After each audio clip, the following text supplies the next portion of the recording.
নমস্কার, আমার চ্যানেলের আরেকটি ভিডিওতে আপনাদেরকে সবাইকে ওয়েলকাম। সবাই কেমন আছেন? আশা করছি সবাই ভালো আছেন। আজকে আবারও চলে এসেছি নতুন আরেকটি রেসিপি নিয়ে। আজকে আমি তৈরি করব কচু বাটা রেসিপি। এখানে আমি কচু কেটে ধুয়ে সিদ্ধ করার জন্য দিয়ে দিচ্ছি। সবার কাছে একটা অনুরোধ রইল, যারা যারা আমার ভিডিওটা দেখছেন সবাই বেশি বেশি লাইক করে দেবেন এবং চ্যানেলটা সাবস্ক্রাইব করে দেবেন।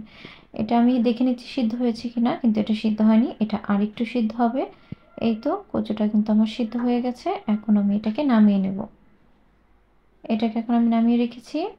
এটা ঠান্ডা হলে তারপর আমি এটাকে বেটে নেব। এখন আমি একটা শিলপাটা নিয়ে নিয়েছি, এর মধ্যে অল্প অল্প করে দিয়ে কচুগুলোকে আমি বেটে নেব। এই তো এগুলোকে এভাবে আস্তে আস্তে বেটে নিতে হবে। এটা কিন্তু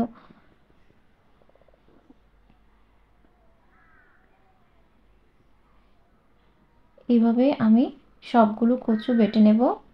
তারপর এদিকে কচু বাটা হয়ে এলে তারপর এখানে নিয়ে নিয়েছি আমি শুকনো মরিচ, তারপর নিয়ে নিয়েছি পেঁয়াজ, রসুন ও কাঁচামরিচ। এগুলো একসাথে বেটে নেব। এই সবগুলোকে আমি একসাথে এখন বেটে নিচ্ছি।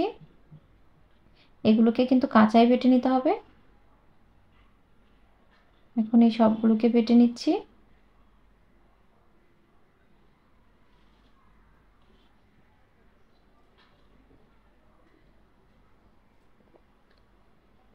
আপনারা চাইলে এগুলো ভেজেও বাটতে পারেন। এই তো এটা কিন্তু প্রায় বাটা হয়ে গেছে।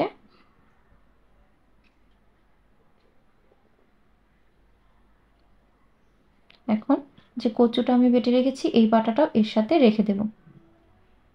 আমার কচু, পেঁয়াজ, রসুন, শুকনো মরিচ, কাঁচামরিচ এগুলো কিন্তু বাটা একদম রেডি। এখন কড়াই আমি দিয়ে দেব তেল। তেলটা গরম হয়ে এলে তারপর আমি এর মধ্যে দিয়ে দেব শুকনো মরিচ,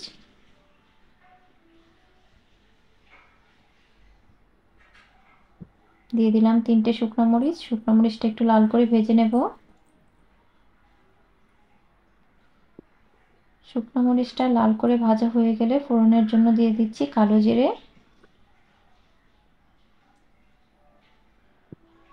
এই কচুটা কিন্তু সর্ষে দিয়েও বাটা যায়, আপনারা কিন্তু চাইলে এর মধ্যে সর্ষে দিয়েও বাটতে পারবেন। কালো জিরে ফোড়নটা হয়ে এলে তারপর এই যে বেটে রাখা কচু ও পেঁয়াজ, রসুন, কাঁচামরিচ যেগুলো আমি রেখেছি সবগুলো এর মধ্যে দিয়ে দেব। এই বাটাগুলো এখন আমি এর মধ্যে দিয়ে দিচ্ছি। দিয়ে দিলাম বাটাগুলো।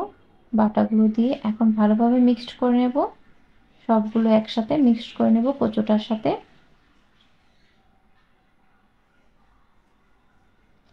এইভাবে কচু বাটলে কিন্তু গরম ভাতের সাথে আর কোনো কিছুই লাগবে না, এক থালা ভাত এমনিতেই শেষ হয়ে যাবে।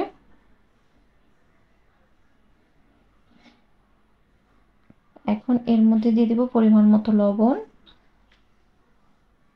দিয়ে দেব পরিমাণ মতো হলুদের গুঁড়ো সামান্য, খুব বেশি হলুদের গুঁড়ো দেব না। তারপর এর মধ্যে সামান্য মরিচের গুঁড়ো দিয়ে দিচ্ছি।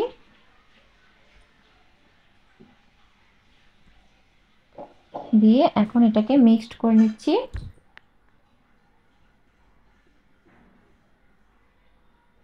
মিক্সড করে নেব। এখন এটাকে কিন্তু অনেকক্ষণ সময় গ্যাসটাকে মিডিয়ামে রেখে টানাতে হবে, নাহলে কিন্তু কচুর জল থেকে গেলে এটা গলায় ধরতে পারে, গলা চুলকাতে পারে। এই তো এটা কিন্তু অনেকটাই জল টেনে এসেছে, একদম রেডি। এটা এখন নামিয়ে গরম ভাতের সাথে পরিবেশন করব। এটাকে এখন একটা বাটিতে নামিয়ে নিচ্ছি। কেমন লেগেছে আমার রেসিপিটা অবশ্যই বলবেন। খুব সিম্পল একটা রেসিপি আজকে আপনাদের সাথে শেয়ার করলাম।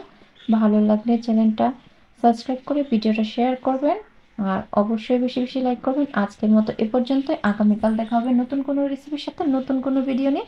এ পর্যন্ত সবাই ভালো থাকবেন, সুস্থ থাকবেন। টাটা।